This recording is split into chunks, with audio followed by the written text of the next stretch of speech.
नाना पुराण निगमागम सम्मतं यद रामायणे निगदितं क्वचिदन्योऽपि स्वान्तः सुखाय तुलसी रघुनाथ गाथा। चंचल है तन व्यूहल है झंझावातों का है समूह, अगणित प्रतिकूल परीक्षाएं नित जीवन पथ लगता दुरूह। विकृतियां कृतियों के दल का यदि फलादेश सी लगती हो, संस्तुतियां चल विपरीत दिशा यदि महाक्लेश सी लगती हो, यदि काव्य तत्व के समीकरण संतरास दिखाई देते हो, यदि वर्तमान वाले अवगुण इतिहास दिखाई देते हो, यदि मर्यादाएं मार्ग छोड़ पथ भ्रष्ट दिखाई देती हो, यदि नराधमों की अनुकृतियां उत्कृष्ट दिखाई देती हो, कर दो विरोध के स्वर बुलंद, सबके हित में परिणाम कहो। निश्चित मत करो समय सीमा, फिर सुबह कहो या शाम कहो। तम हर अंतर मन उज्ज्वल कर जय करुणा कर सुख धाम कहो, जय करुणा कर सुख धाम कहो। यदि मुक्ति मार्ग चुनना चाहो, मेरे संग जय सिया राम। दोनों हाथ ऊपर उठा के एक बार जय घोष करेंगे, जय जय सिया राम, और खड़े होकर हम स्वागत करेंगे। युगवक के मध्य में आ गए हैं मराठी मानुष। माँ का आंचल कितना विस्तीर्ण है, आपकी तालियों की ऊर्जा इस मंच को ऊर्जा देगी, वो संजीवनी देगी, जिससे आप सबको स्नेह मिले तो उनका स्वास्थ्य उत्तम हो जाएगा। इस विश्वास के साथ युगवक डॉक्टर कुमार विश्वास जी भगवान राघवेंद्र सरकार से ऊर्जा प्राप्त करके आप तक उन शब्दों की ऊर्जा बांटने के लिए आकुल है। आप सब कितने आकुल हैं ये बताने का प्रयास करते रहिएगा, ये सहयोग देते रहिएगा। और यही संस्कृति है, यही भारतीय संस्कृति है। जब हम अपने धर्म को, अपने देश को एक स्थान पर रखते हैं, हम अपने धर्म से भी बड़ा अपना देश मानते हैं, यही हमारा धर्म है। छत्रपति शिवाजी महाराज की मूर्ति को, उनके चरित्र को हृदयंगम करके इस पीठिका पर बैठकर, उद्बोधन पीठिका पर बैठकर वो वक्तव्य देने के लिए आतुर हैं। उन्होंने प्रणाम अपना निवेदित किया है बजरंगबली के चरणों में भी। वे इसलिए प्रणाम कर रहे हैं, जो बल है, जो शब्द विन्यास गढ़ पाते हैं, वो शब्दों के देवता है। उन तक ही ये यात्रा आती है, ईश्वर की यात्रा। ईश्वर को समर्पित करते हुए, ईश्वर से आशीर्वाद देते हुए, ऊर्जा समेटते हुए, आप तक शब्दों की ऊर्जा प्रसारित करने के लिए युग वक्ता डॉक्टर कुमार विश्वास की उपस्थिति है। तो एक बार दोनों हाथ ऊपर करके कहिएगा, जय जय सिया राम।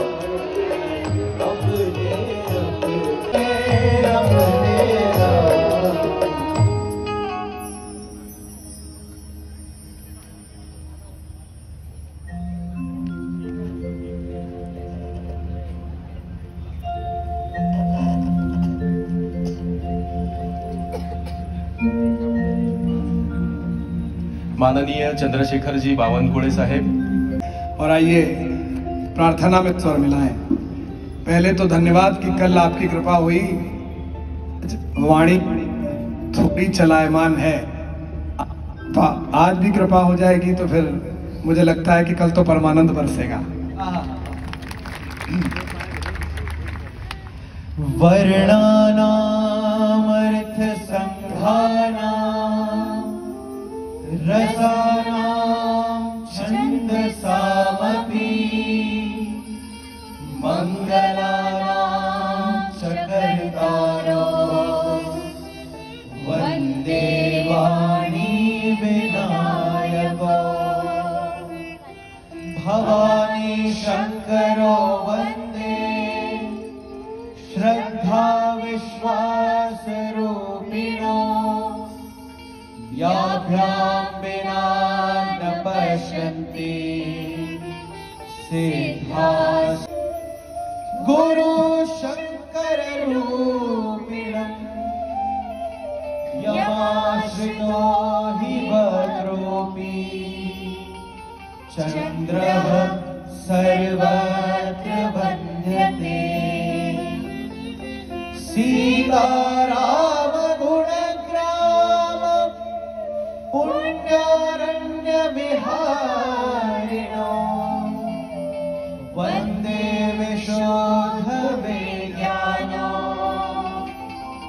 ईश्वरः कपीश्वरो उद्भवस्थितिसंहारकारिणीं क्लेशहारिणीं सर्वश्रेयस्करीं करौ कृपावरदन्मयम् करौ कृपावरदन्मयम्।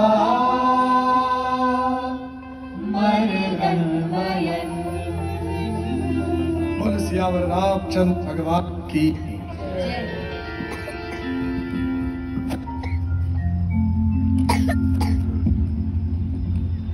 आज इस कार्यक्रम में विशेष रूप से पधारे सभी महनीय अतिथियों का स्वागत है। हमने बांट दी थी टीम।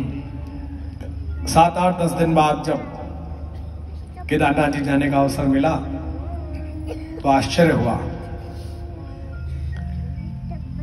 ससुर का मन बेटे के प्रति कोमल होता है, लेकिन दामाद के प्रति सुरक्षात्मक होता है।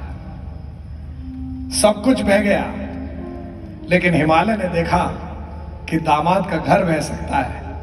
हिमालय ने अपनी एक बांह अड़ाई, एक शिला आकर खड़ी हुई और मंदिर बच गया।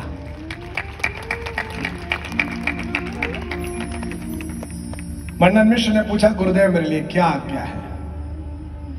विश्व के किसी भी देश में जाओ, कोई भी बात करे तो उससे कहना, या राजनीति के लोग बैठे हैं, हम जब विश्व में जाते हैं तो भारत का पासपोर्ट किसी पार्टी, किसी पंत प्रधान या किसी विदेश मंत्री का प्रतिनिधित्व नहीं करता। जिसके पास भी अशोक चक्र लगा हुआ भारत का पासपोर्ट है, वही बाहर खड़ा हुआ भारत है, हिंदुस्तान है, मर्यादा है।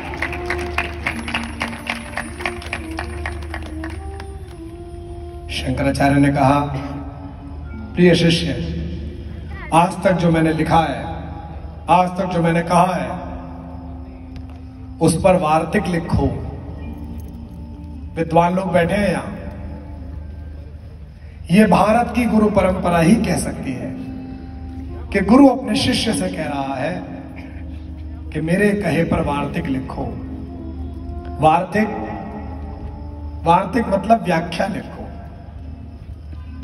मैंने जो कह दिया है उक्तम, उसकी समीक्षा करो। कोई खराब बात नहीं है, गुरु ने जो कहा है उसकी समीक्षा करो। अगली बात पर आपका जय घोष गूंजेगा। भारत किन संतों की परंपरा है? उक्तम, जो कहा है उसकी समीक्षा करो, और अनुक्तम, जो मुझसे छूट गया है मेरे शिष्य, उसकी समीक्षा करो और कहो गुरु आप ये नहीं कह पाए, आप अधूरे रह गए। प्रतिसाद कम आया। अनुक्तम, दुरुक्तम, अर्थात जो मैंने गलत कह दिया हो मेरे शिष्य, उसकी व्याख्या करके कहो गुरुदेव आपने गलत कह दिया। ये भारत है। इस परंपरा का नाम भारत है, जहां प्रश्न किए जाते हैं। एक परंपरा है, हम सब ने पढ़ा कि स्वर्ग में, बहिष्ठ में आदम और हव्वा ने एक सेब खा लिया। उनको पता नहीं था दोनों बच्चों को कि खाना है कि नहीं खाना है। तो ऊपर वाले ने उन दोनों बच्चों को स्वर्ग के बाग से निकाल दिया कि चला जा। एक ये परंपरा है। और एक परंपरा दूसरी है जो इस परिसर में मौजूद है।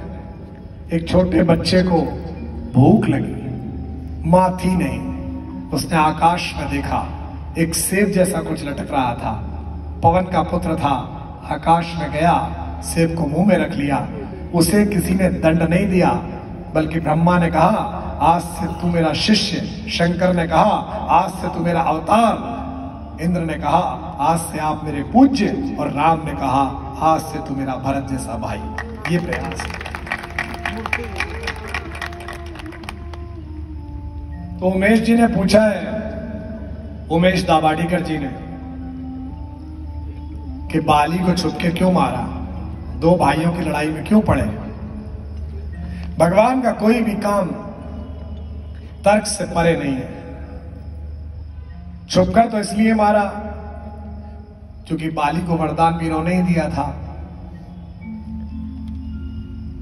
कि जो तेरे सामने आएगा उसकी आधी शक्ति तेरे शरीर में समा जाएगी।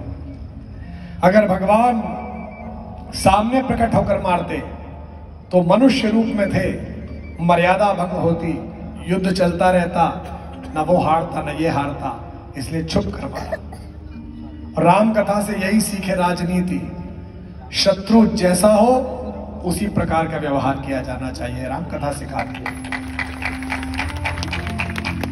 जरूरी नहीं है कि हर बात बताई जाए, जरूरी नहीं है कि हर बात समझाई ही जाए। छुपकर मारा। और जो प्रश्न उमेश जी आपने किया है वही प्रश्न बाली ने भी किया। बाली ने पूछा, मैं बैरी सुग्रीव पियारा, अवगुण कवन नाथ मोहि मारा। मैं तो बैरी हो गया, सुग्रीव प्यारा हो गया। हे नाथ, हे ईश्वर, मैं तो आपकी पूजा करता था, आपने मुझे क्यों मारा? अगर आपने रामचरितमानस पूरे ढंग से पढ़ी होती उमेश जी, तो आज आपके मन में ये शंका नहीं आती। इसीलिए मैं कहता हूं, अपने परिवार में रखी हुई पुस्तकों को पढ़िए, रामचरितमानस को पढ़िए, महाभारत को पढ़िए, नीति ग्रंथों को पढ़िए।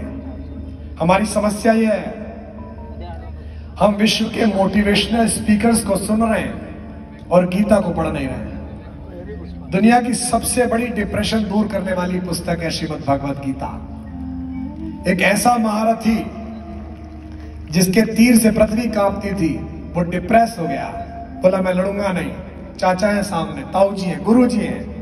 भगवान ने समय को रोका, 700 श्लोक सुनाए और केवल अपने एक डिस्कोर्स से, अपने एक स्टेटमेंट से एक हारे हुए आदमी को विश्व विजेता बनाया। ये गीता का ज्ञान है।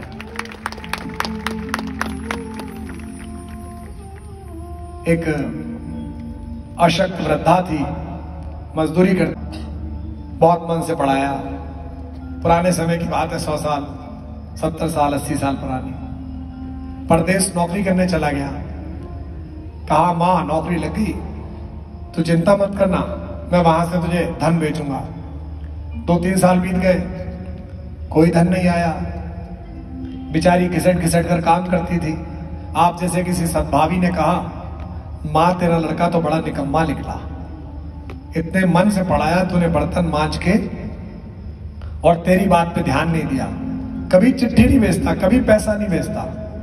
मां ने कहा, बेटा पैसा तो नहीं भेजता, पढ़ना मुझे आता नहीं, चिट्ठी हाँ कुछ रंगीन से कागज भेजता है, उनकी झालर बना के मैंने बिस्तर के ऊपर लगा रखी है। हम जैसा कोई व्यक्ति देखने गया तो देखा कि पिछले 5 साल से बच्चा हर महीने ड्राफ्ट भेज रहा है पैसों के अपनी मां के नाम, लेकिन मां पढ़ी लिखी नहीं थी तो ड्राफ्ट भुना नहीं पाई। सनातन धर्म में आस्था रखने वाले लोगों, तुम्हारे घर में करोड़ों के ड्राफ्ट रखे हुए हैं पुस्तकों के रूप में और तुम विश्व में भीख मांग रहे हो, ये तुम्हारा अपराध। अभी 200 वर्ष पहले की बात है, पुरानी बात भी नहीं है। जगन्नाथपुरी उड़ीसा में उसके 100-150 मील दूर किसी गांव में एक बंधु मोहंती नाम का आदमी रहता था। बंधु मोहंती, ध्यान से सुनना। उसका काम था भगवत भजन करना और जो भिक्षा में मिल जाए खा लेना। अगर यही बात समझ में आ जाए कि मेरा हेतु क्या है, तो जीवन ठीक से गुजर सकता है। राम कथा यह भी सिखाती है कि आपका हेतु क्या है। बंधु मोहंती के 2 बच्चे थे, पत्नी भी बहुत अच्छी थी, विनम्र थी, शालीन थी, जो मिल जाता था गुजारा करता था। एक बार उड़ीसा में, बंगाल में बहुत बड़ा अकाल पड़ा। गांव वालों के पास, स्वयं के पास ही भोजन समाप्त होने लगा। अब जब खुद ही खाने को ना हो तो बंधु मोहंती को कौन खिलाए? पहले तो खुद ने भूख सही, फिर पत्नी ने भूख सही। जब बात बच्चों पर आ गई तो पत्नी ने कहा कि अब मुश्किल हो रहा है, अब कुछ करिए। क्या इस पृथ्वी पर कोई ऐसा व्यक्ति नहीं है जो आपको जानता हो, जिस पर आप भरोसा करते हो, जो हमारी मदद कर दे? बंधु मोहंती ने कहा, हाँ एक है, पर वो तो 5 रात दूर रहता है। पत्नी ने कहा कोई बात नहीं, रास्ते में जंगल में कुछ तोड़ के खा लेंगे, कम से कम पता नहीं कितने दिन का अकाल है। बंधु ने बताया नहीं पत्नी को कि कौन आदमी है। बोले कौन है? बोले मेरा नाम बंधु है, उसका नाम दीन बंधु है, मैं उसके पास जा रहा हूं। पत्नी को लगा कि नाम होगा, जैसे कितना प्यारा नाम है मेरे छोटे भाई का, मुरलीधर। या मुरली मुरलीधर की अधरा न धरी अधरा न धरो।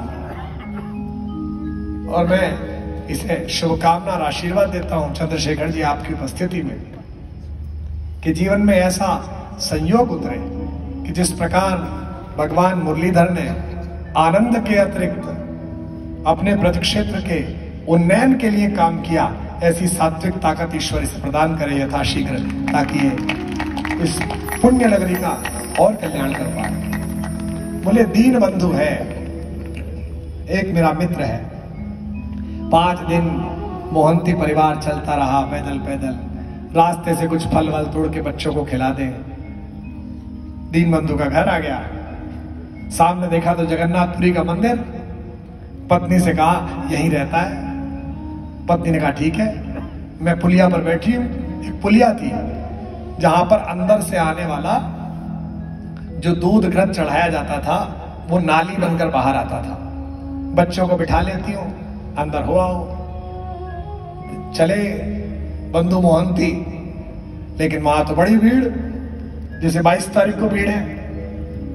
हम आमंत्रित हैं, फिर भी डरे हुए हैं कि कैसे उतरेंगे, कहां पहुंचेंगे।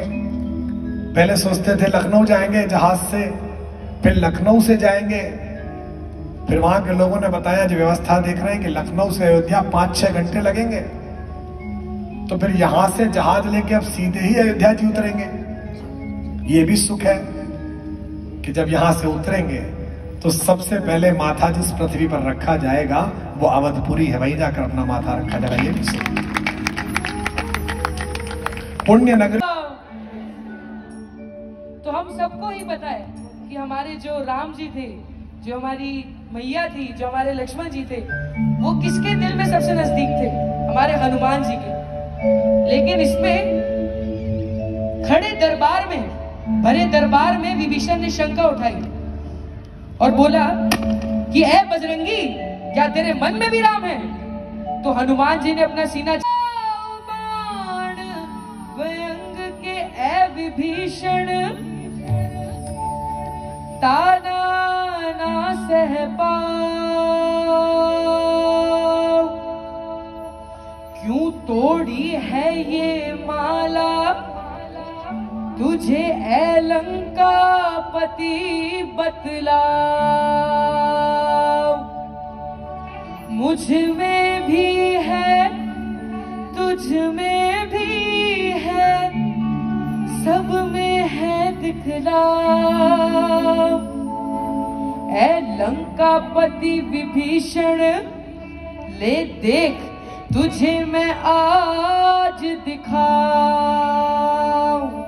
और अब हनुमान जी क्या बोल रहे हैं? श्री राम जानकी बैठे हैं मेरे सीने में, श्री राम जानकी बैठे हैं मेरे सीने में, श्री राम जानकी मेरे सीने में, श्री राम जानकी बैठे हैं मेरे सीने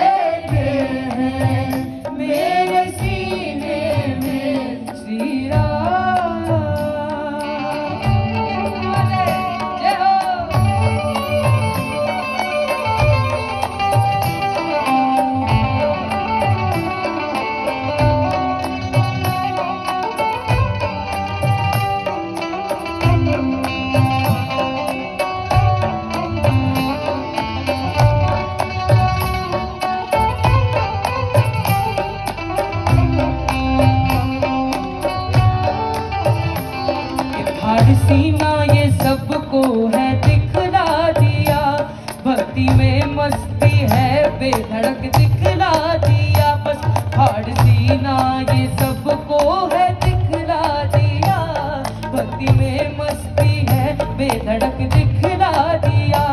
कोई मस्ती ना, कोई मस्ती ना सागर को मीने में, कोई मस्ती ना सागर को मीने में, श्री राम जानकी बैठे हैं मेरे सीने में, श्री राम जानकी बैठे हैं मेरे सीने में। देख लो मेरे दिल के नगीने में, देख लो मेरे दिल के नगीने में, श्री राम जानकी बैठे हैं मेरे सीने में, श्री राम जानकी बैठे हैं मेरे सीने में। देख लो मेरे दिल के नगीने में, देख लो मेरे दिल के नगीने में।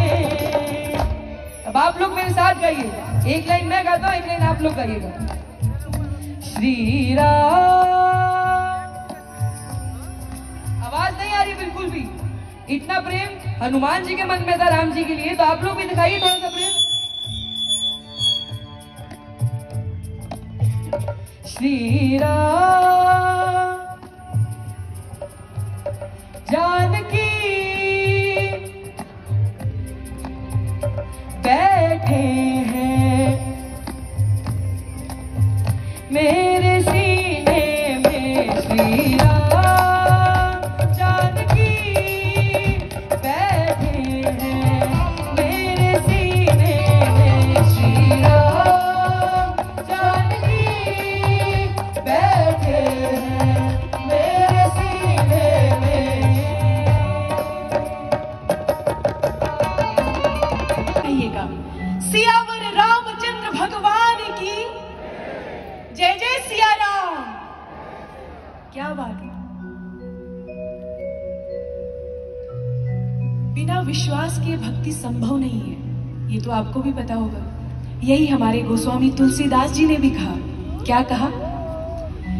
बिनु विश्वास भगति नहीं,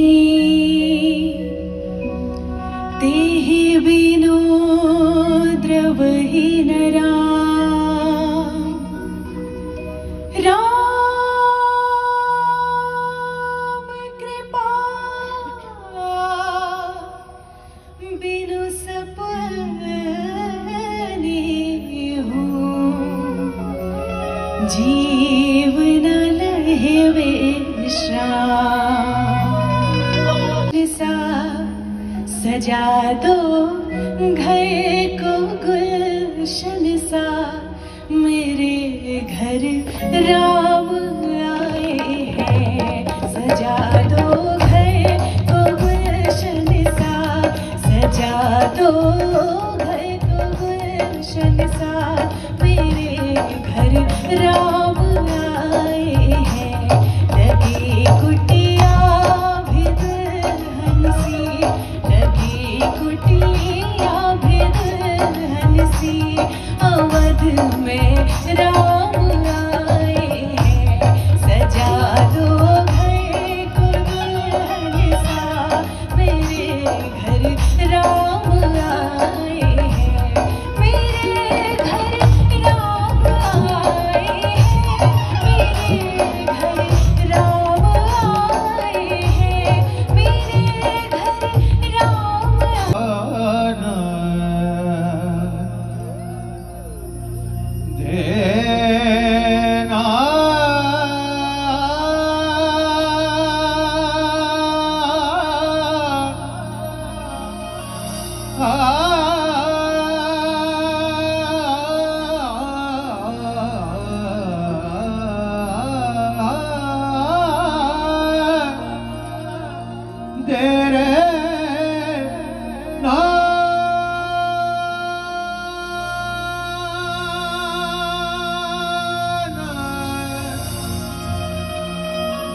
विठ्ठला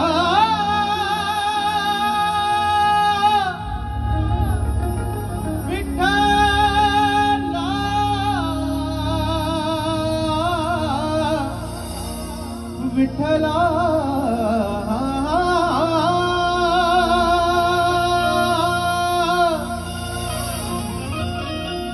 मुझे पता है कि ये भजन आप सबका भी सबसे मन पसंद और सबसे प्रिय भजन है, तो मैं चाहता हूं कि ये भजन जब मैं गाऊं तो आप सब लोग मेरे साथ साथ ये भजन गाएं।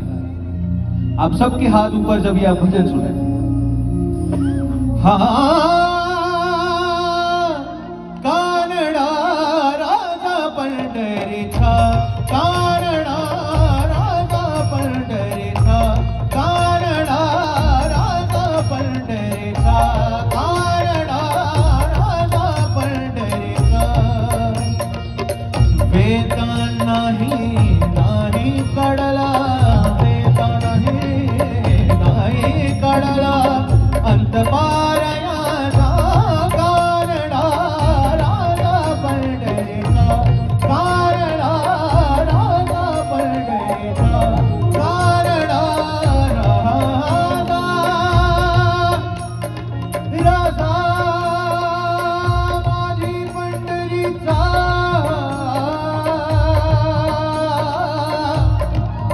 पंढरीचा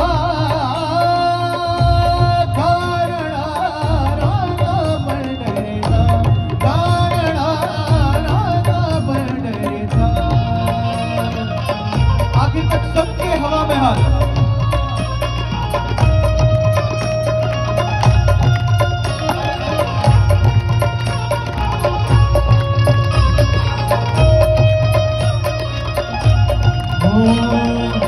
निराकार तू मान के लिए जो खेल गए प्राणों पे, जो खेल गए प्राणों पे प्रभु राम के लिए। एक बार तो हाथ उठा दो मेरे हनुमान के लिए, एक बार तो हाथ उठा दो मेरे हनुमान के लिए।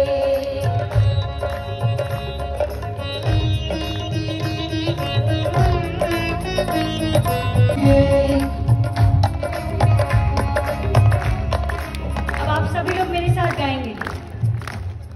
एक बार तो हाथ उठा दो मेरे, एक बार तो हाथ उठा दो मेरे। आपकी आवाज यहाँ हनुमान जी बैठे हैं, यहाँ तक आनी चाहिए, तो जितना जोर लगा सकते हैं लगाइए। एक बार तो हाथ उठा। ने राम आजच्या दुसऱ्या दिवशी प्रदेशाध्यक्ष चंद्रशेखरजी बावनकुळे आणि इतर सर्व मान्यवरांच्या हस्ते छत्रपती शिवाजी महाराजांच्या पुतळ्याचं पूजन होतंय। बोला छत्रपती शिवाजी महाराज की।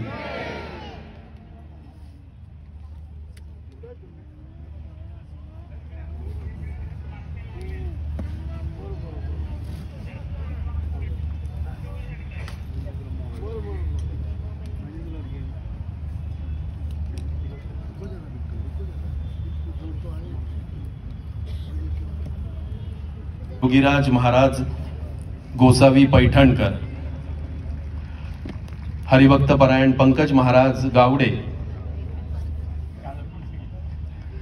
हरिभक्त परायण पंकज महाराज गावडे यांचं स्वागत। साध्वी वैष्णवी दीदी सरस्वती यांचं स्वागत संस्कृती प्रतिष्ठानचे कार्यकर्ते करतील। सगळ्यांनी माझ्याबरोबर जयघोष करायचा। या मातीसाठी ज्यांनी आपला प्राण दिला रामाच्या नावाने, की घेतले व्रत हे आम्ही अंधतेने लब्धप्प प्रकाश इतिहास निसर्गमाने, जे दिव्य दाहक मनोवणीय सावयाचे बुद्धाची वाढ धरिले करी हे सतीचे। हे सतीचं वाण घेऊन निघालेल्या ह्या व्यासपीठावरच्या सगळ्या मंडळींना भरून आलं पाहिजे की पुणे शहर देखील राममय झालेलं आहे। या पुण्याला एक वेगळा इतिहास आहे। पुण्याने आवाज टाकला तर दिल्लीच्या तख्तावर देखील झेंडा फडकतो, हा पुण्याचा इतिहास आहे। आणि म्हणून आपण सगळ्यांनी या ज्ञानोबा तुकोबाच्या आणि शिवबाच्या भूमीमधून आवाज द्यायचा आहे। महाराष्ट्राचा प्राण ज्ञानोबा आहे, महाराष्ट्राचा श्वास तुकोबा आहे, महाराष्ट्राचं ध्येय शिवबा आहे आणि महाराष्ट्राचं साध्य विठोबा आहे। म्हणून आपण सगळ्यांनी एकदा जोरदार माझ्याबरोबर घोषणा द्यायची आहे। पुंडलिक वरदा हरी विठ्ठल श्री ज्ञानदेव। आवाज आवाज येत नाही. अरे पुण्याचा आवाज कसा आहे माझ्या सह्याद्रीच्या वाघांनो?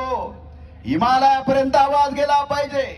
श्री ज्ञानदेव पंढरीनाथ भगवान की, माऊली ज्ञानेश्वर महाराज की, जगद्गुरु तुकाराम महाराज की, छत्रपती शिवाजी महाराज की.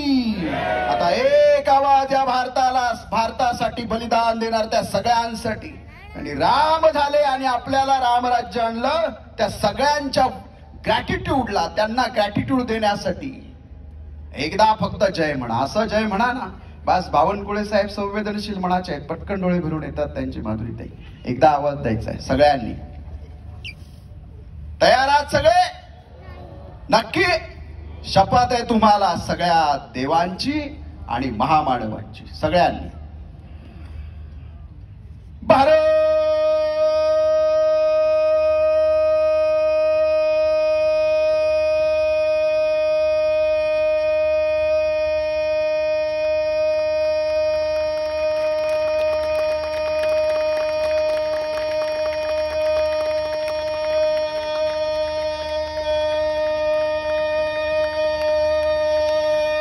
माता की, प्रभु श्री रामचंद्र भगवान की, हरे हरे.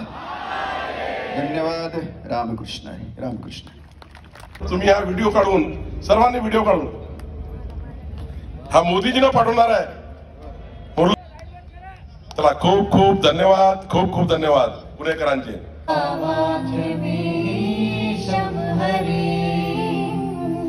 नाना पुराण निगमानं सम्मतं यद रामायणे, निगदितं क्वचिदन्योऽपि स्वान्तः सुखाय तुलसी रघुनाथ गाथा. बाहर आकर भगवान जगन्नाथ ने आवाज लगाई, अरे बंधु, ओ बंधु. बंधु ने सोचा कोई अपने बंधु को पुकारना होगा, मुझे कौन पुकारता है? बंधु की नींद हल्की सी खुली, उसने सोचा होगा कोई. फिर उसने आवाज लगाई, अरे वो पीथमपुर से आए हुए गांव